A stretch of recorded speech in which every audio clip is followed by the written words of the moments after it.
Syukur kepada Tuhan Yang Maha Kuasa atas segala limpahan berkat dan rahmat-Nya. Pada pagi menjelang siang ini kita bisa bersama-sama hadir di tempat ini dalam rangka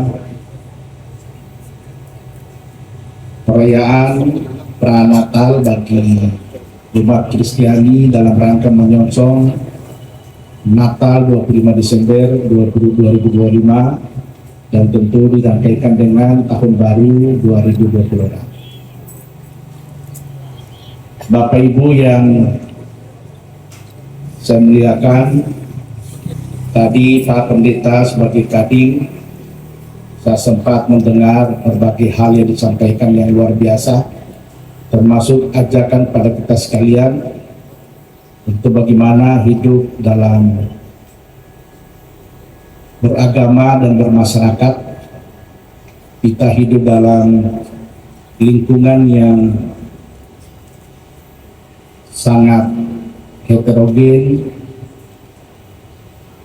Kita sudah hidup bertetangga dengan orang-orang yang berbeda dengan kita, tapi kemudian kita bisa mampu untuk membangun kehidupan yang harmonis, kehidupan yang rukun. Maka pada saat ini selaku Kakanwil, saya menyampaikan apresiasi dan terima kasih tentu kepada Kepala Kantor Kementerian Agama Minahasa Utara yang hari ini bisa menyelenggarakan ibadah Pranatal dalam rangka menyongsong Natal 25 Desember keluarga besar Kementerian Agama Minahasa Utara. Bapak Ibu yang saya hormati, kami Kementerian Agama ini diberikan tugas yang cukup berat oleh negara. Betapa tidak Bapak dan Ibu sekalian, dalam kehidupan kepelbagaian kita berbeda-beda yang baik agama, suku, dan etnis. Ini semuanya harus dikelola oleh Kementerian Agama agar perbedaan-perbedaan itu tidak menjadi sesuatu yang justru melahirkan hal yang tidak baik, konflik, tetapi dari perbedaan itu kita kelola, kita rawat sehingga menghasilkan sesuatu yang rukun dan damai dalam kehidupan bermasyarakat berbangsa.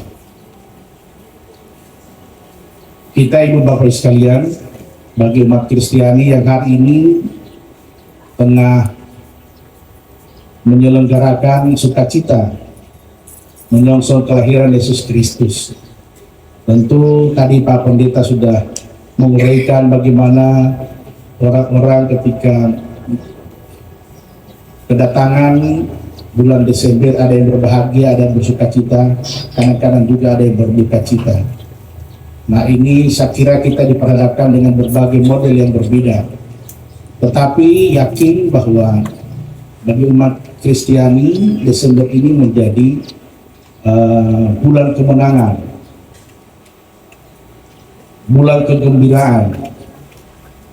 Maka di bulan kegembiraan ini tentu tidak boleh hanya kita lalui begitu saja, tetapi diharapkan di bulan Desember ini bagi umat Kristiani akan menjadi bulan evaluasi, bulan introspeksi. Sudah seberapa banyak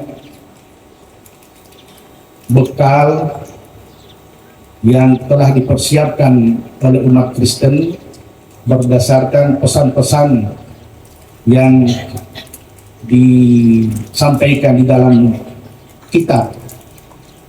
Ini tentu pesan-pesan itu banyak, pesan-pesan kebaikan. Dan pesan-pesan itulah yang tentu sebagai umat yang percaya, itulah yang akan menjadi bekal kita nanti setelah kita meninggalkan dunia yang fana ini. Maka mari di bulan Desember ini banyak mendengar khotbah-khotbah di mana-mana, dan khotbah itu tidak hanya sekedar didengar. Orang Manado bilang masuk telinga kanan, keluar telinga kiri. tetapi ini menjadi bekal kita dalam kehidupan. Kami Kementerian Agama dipesan oleh Pak Menteri Agama bagaimana pesan-pesan agama ini disampaikan kepada seluruh umat, dan pesan itu adalah pesan-pesan kebaikan, pesan-pesan tentang kehidupan yang rukun dan damai antar umat yang berbeda. Kita bisa bersyukur kita ini hidup di negeri yang namanya Indonesia. Saya sering menyampaikan di beberapa tempat, di berbagai tempat, bahwa negeri ini, Bapak Ibu sekalian, lahir atas perjuangan dari berbagai elemen, termasuk negeri ini lahir dengan ideologi yang dilahirkan dan disepakati itu tidak oleh golongan tertentu, tetapi oleh semua golongan, termasuk golongan agama. Kita masih ingat ketika kita belajar di sekolah tentang sejarah perjuangan bangsa, belajar tentang Pancasila, kita diajarkan bagaimana ketika para pendiri negeri ini mereka bermusyawarah, bermufakat untuk menentukan dasar negara yang akan dijadikan sebagai ideologi negara, sebagai landasan kita berhidup, berbangsa dan bernegara, yang di negeri ini hidup berbagai macam suku, agama, dan etnis. Maka apa yang menjadi dasar kita sehari ini sampai hari ini, yang kita pegang, yang kita kenal dengan Pancasila, mudah-mudahan yang hadir di tempat ini tidak lupa Pancasila, karena di dunia pendidikan mata pelajaran pendidikan moral Pancasila sempat dihilangkan, sehingga kadang-kadang anak-anak kita kalau kita suruh hafal Pancasila agak kelepotan. Kalau kita dulu tidur pun begitu disuruh baca Pancasila lancar untuk menyebutkan Pancasila. Hari ini kadang-kadang ketika disebut apa itu Pancasila, kadang-kadang jadi 6 sila. 1 Pancasila, 2 ketuhanan yang Maha Esa. Begitu kerakyatan dipimpin, dia bilang kenapa kok 5? Jadi karena Pancasila disebut 1. Ini dalam kehidupan kita. Tapi saya tidak bicara tentang itu, tetapi bicara tentang bagaimana Pancasila ini lahir, lalu kemudian kita jadikan sebagai dasar negara. Bapak Ibu ingat ketika melahirkan negeri ini, negara ini, lalu kemudian bicara tentang dasar negara, maka kita ada yang disebut dengan Badan Persiapan Kemerdekaan Indonesia, BPUPKI, dan PPKI, Panitia Persiapan Kemerdekaan Indonesia. Mereka merumuskan ini, lalu rumusan ini yang sampai hari ini sangat cocok dengan kehidupan atau keragaman masyarakat yang ada di negeri tercinta ini. Kita mengingat ada yang disebut dengan Piagam Jakarta. Piagam Jakarta itu ada sebuah rumusan dalam Pancasila itu, sila pertama, di situ menyebutkan ketuhanan yang Maha Esa dengan kewajiban dengan kewajiban menjalankan syariat Islam bagi pemeluk-pemeluknya. Itu yang kita kenal dengan 7 kata di Piagam Jakarta.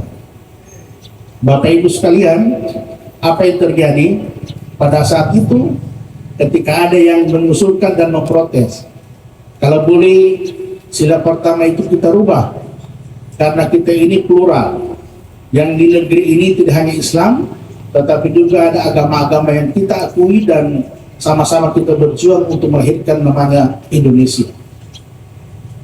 Maka kemudian tanpa harus berdebat panjang, meskipun diskusi tetap ada, tetapi perdebatannya tidak seperti yang kebanyakan kita saksikan di YouTube. Kalau orang berdebat sampai angkat kursi, sampai lempar-lemparan kursi, tapi di situ tidak terjadi Bapak dan Ibu sekalian. Yang terjadi apa? bahwa orang memahami dan mengerti apa yang menjadi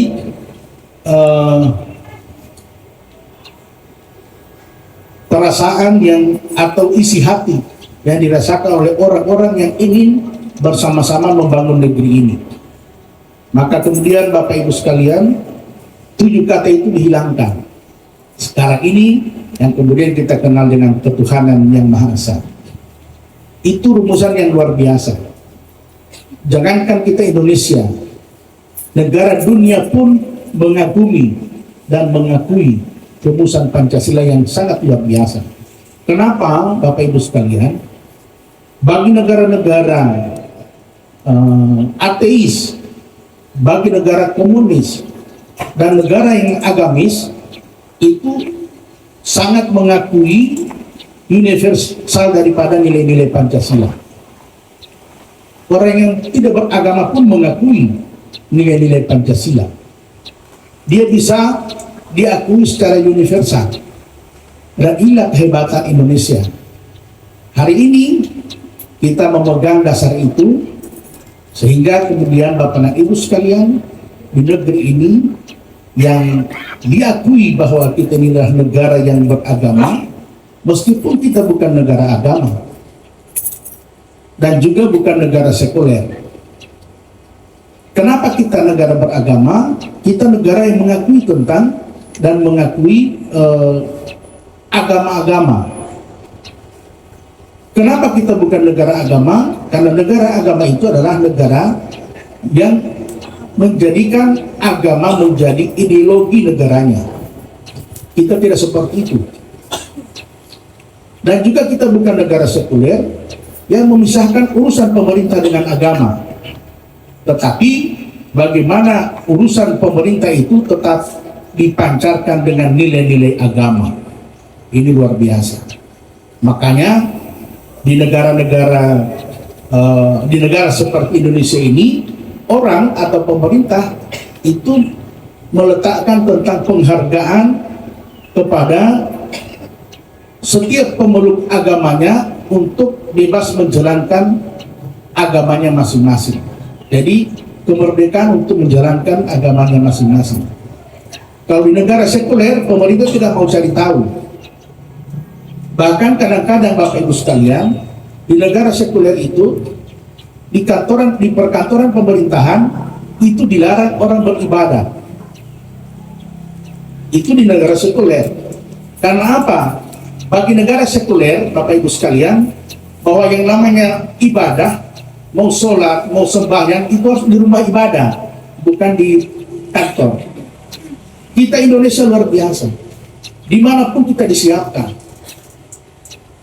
Meskipun kadang-kadang kita telah menyiapkan banyak rumah ibadah, tetapi isinya yang kurang. Nah, ini yang kita bangun gereja besar-besar, tetapi isinya setengah. Kita bangun masjid besar-besar, tapi begitu lihat isinya kurang. Nah, ini semangat kita untuk membangun fisik itu luar biasa. Tapi kemudian yang kurang pada kita adalah bagaimana menyadarkan umat kita masing-masing untuk sadar betul bahwa rumah ibadah yang didirikan itu tidak hanya sekedar menjadi aksesoris. Datanglah. Nah, bagi umat Kristiani tentu Desember ini menjadi hari penyadaran, gitu kan? Hari kesadaran. Kita menyadarkan diri kita sendiri bahwa selama ini saya lalai dalam perintah Tuhan. Maka Desember inilah menjadi kesempatan saya untuk bertobat. Tapi ada kadang-kadang orang malu Pak bertobat Pak. Nanti begitu kalau sudah rajin ke gereja, dia malu dilihat orang. Dia pengen berubah. Padahal perubahan ke jalan yang baik itulah yang justru yang Tuhan senang. Kan begitu. Kalau kita dalam kubangan dosa selama-lamanya, justru itu Tuhan marah. Jadi berubah itu penting Bapak Ibu sekalian. Nah, inilah yang diajarkan kepada kita sekalian, bagaimana pemerintah memfasilitasi kita untuk membangun rumah-rumah ibadah, tetapi di sisi lain Pemerintah juga ingin ramaikan rumah ibadah itu. Maka kami di Kementerian Agama punya prinsip begini Bapak Ibu sekalian.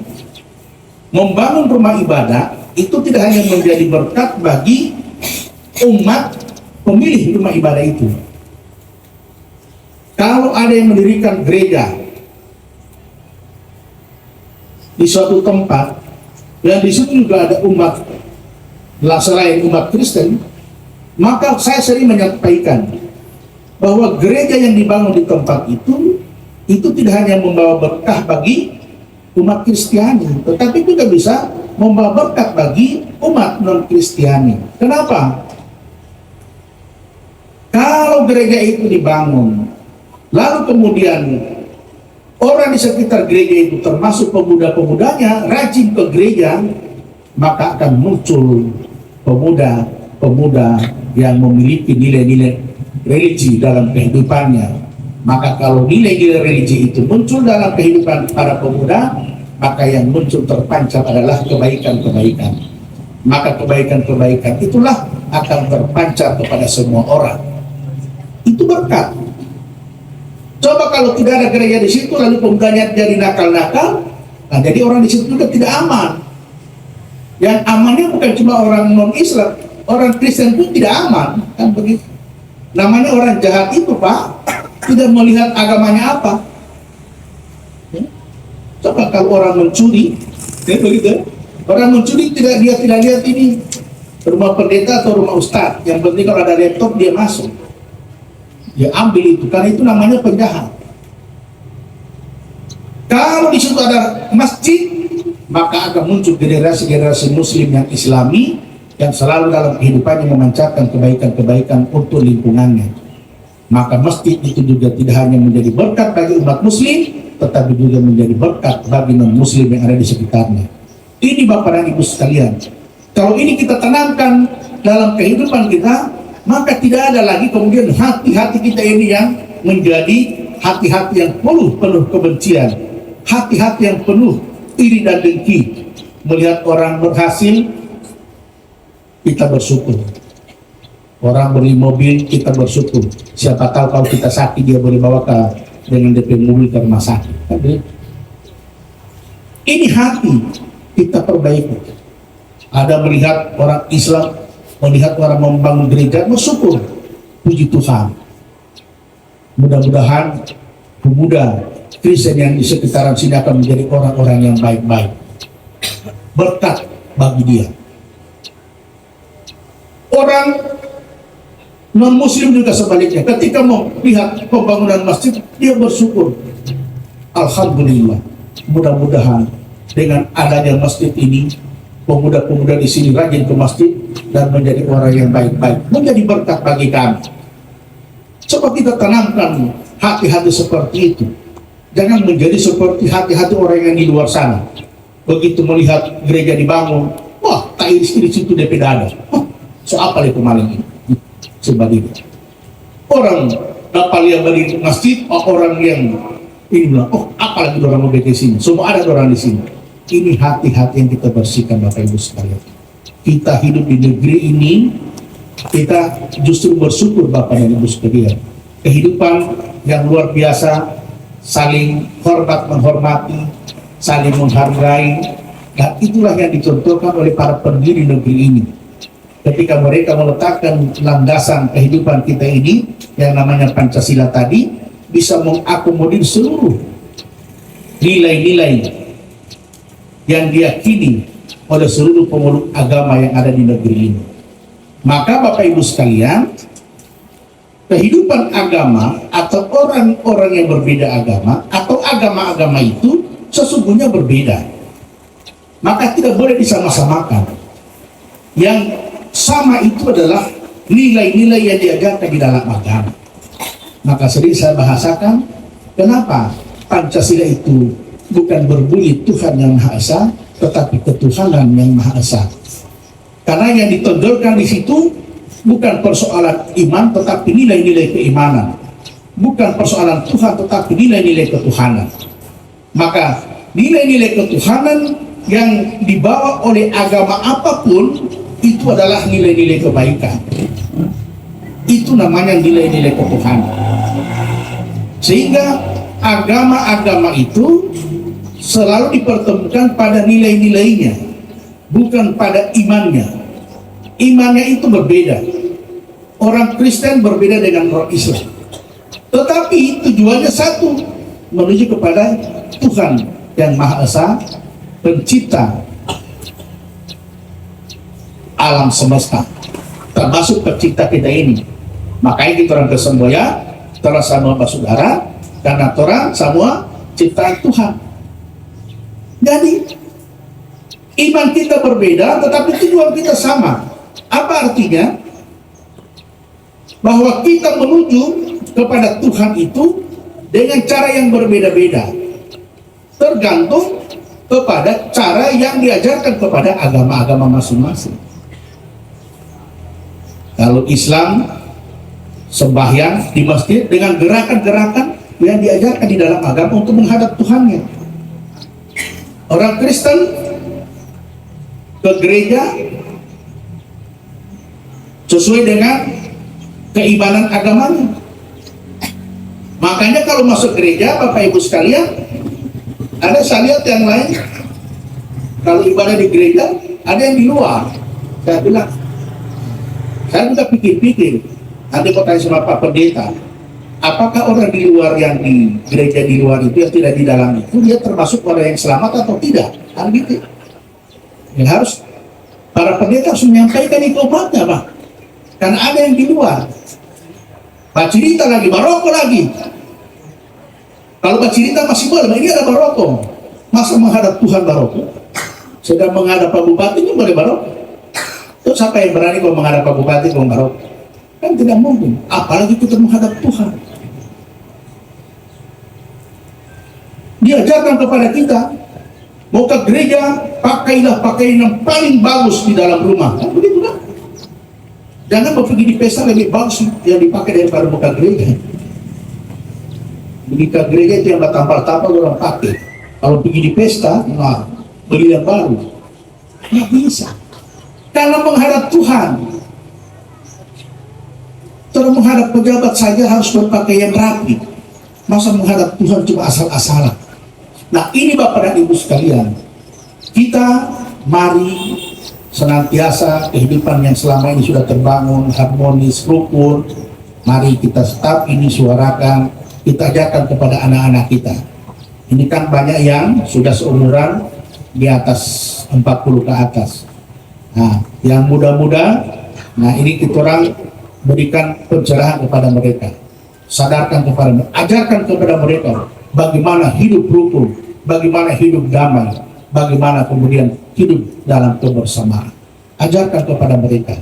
Jangan pernah mengajarkan nilai-nilai yang keras kepada anak-anak. Karena suatu saat mereka hidup di alam yang kita sudah nggak ada. Kan jangan mungkin kita orang ini hidup terus. Jadi itu Bapak dan Ibu sekalian, kita ajarkan mereka. Kita tanamkan kehidupan kebersamaan. Karena apa? Tidak ada untungnya, Pak. Konflik itu tidak ada untung, paling banyak ruginya. Tapi kalau kehidupan kebersamaan itu luar biasa. Hidup bersama itu luar biasa. Saya dengan Ibu Cynthia berbeda agama, tapi luar biasa. Kadang-kadang Ibu Cynthia katanya ini Bapak ada suruh antar ikan. Ini beda agama. Yang tak pernah aku bilang, biar dia di Islam antar dia ke orang Kristen. Luar biasa, senang kita orang punya hati. Kalau tetangga saya itu Pak, itu orang Kristen, kiri kanan, muka belakang. Hati saya puas kalau saya dapat kiriman dari manapun, itu kalau ada yang di dalam rumah itu, saya tidak antar ke tetangga. Dia cuma kecil, dia cuma sedikit. Senang. Karena apa? Mereka itu, saya senang mengantarkan kepada saudara saya yang muslim, tetapi saya lebih senang dan lebih bergembira ketika saya memberi kepada orang yang bukan seagama dengan saya. Luar biasa kepuasan hati kita. Dan itu kalau kita lakukan menjadi sebuah kebiasaan, senang Bapak Ibu sekalian. Ini Desember ini Bapak Ibu sekalian, bagi umat Kristiani, kami senang di mana-mana. Kemarin saya bersama Ibu Cynthia dan beberapa kepala kantor Kementerian Agama, kami menyelenggarakan Natal bersama juga, pranatal, ibadah pranatal yang dilaksanakan oleh kelompok penyuluh agama Kristen di Bethel, di Betani Plaza, Panian Plaza. Luar biasa yang hadir dari semua penyuluh agama Kristen yang ada dari hampir seluruh kabupaten kota. Luar biasa, kita senang, bergembira, dan kemudian kita berharap dengan para umat Kristiani dengan bulan Desember ini juga kita akan lebih mengasah hati kita, lebih membangun kehidupan kerukunan umat beragama. Kita ajarkan anak-anak kita tentang bagaimana hidup rukun, bagaimana hidup dalam kebersamaan. Saya kira ini Bapak dan Ibu sekalian, dan terima kasih tadi Pak Pendeta sudah menyampaikan banyak hal berkaitan dengan pesan-pesan kepada kita sekalian yang tentang kehidupan, bagaimana kita hidup di dunia ini, mempersiapkan kehidupan kita di dunia ini, memperbanyak kebaikan-kebaikan supaya itu menjadi bekal kita. Saya kira demikian. Terima kasih pada kita sekalian, semua yang hadir, Pak Pendeta yang jadi kadip tadi, terima kasih atas pesan-pesan Natal yang luar biasa disampaikan. Mudah-mudahan ini akan menjadi bekal dalam kehidupan kita sehari-hari. Terima kasih sekali lagi, terima kasih. Kami akan izin mau sholat dulu baru balik lagi. Ya, jadi yang orang-orang bilang tiap apa akan bisa pulang. Jadi pergi sholat Jumat. Sesudah sholat Jumat kami akan kembali ke sini. Dan mudah-mudahan antara sholat Jumat itu, nanti di sini ada kegiatan-kegiatan yang silakan dilakukan. Tadi ada kelompok sini untuk menyanyikan akan kidung-kidung rohani. Saya ada beberapa kidung rohani yang saya hafal, ya. Tapi tidak boleh selalu saya menyanyikan di dalam ibadah, karena itu kalau di dalam ibadah berarti itu sudah mencampurkan ibadah. Tetapi kalau cuma dengar-dengar sambung boleh. Tadi di dalam begitu kita sambung glorianya Tuhan, orang teman-teman di dalam tertawa, dibilang Bapak hafal kan? Iya. Karena kita ini ibu bapak sekalian, waktu kuliah dulu, kita kuliah di IKIP dulu itu, ini ada istri saya di sini, ya, saya bukan buka saja. Nah, ada istri saya di sini, karena namanya mahasiswa dulu. Nah, saya pernah pacaran dengan orang Kristen. Iya. Tapi saya pacar sama dia, tetap yang saya ingat di Gorontalo, ini istri saya. Betul ini. Bukan karang-karang. Nah, sehingga itu dulu waktu saya mahasiswa itu, karena di IKIP itu kan banyak orang Kristen, baru dosen-dosen juga banyak Kristen. Saya itu dekat dengan dosen-dosen. Ya, karena kedekatan saya dengan dosen itu, saya sering ikut lomba-lomba yang mewakili kampus, sehingga mereka sayang sama saya. Nah, sehingga sayangnya itu, begitu tahu saya pacaran sama orang Kristen, orang dukung sekali. Semua di situ. Nah, tapi saya ingat terus yang di Gorontalo. Akhirnya datang di tempat begini, jadi saya hafal itu lagu-lagu itu. Karena ikut dengan orang, pergi di kakak sana di mana-mana, itu dosen tangge, nah, itu sama-sama. Nah, cuma kendalanya di apa? Karena apa? Itu orang saling menghargai. Kalau mana masuk Islam, boleh. Tapi lagi-lagi, kalau dia jawab boleh, kita masih ingat juga di Gorontalo banyak yang nggak jadi. Nah, akhirnya begitu cinta menyatu di Gorontalo sampai hari ini, istri saya, alhamdulillah, puji Tuhan, sudah berumah tangga sudah kurang lebih dari tahun 98. Nah, anak sudah 3, nah, cucu sudah 1. Jadi kecil-kecil begini sudah punya cucu, ya kan? Maksudnya supaya jangan ada lagi orang yang menggoda.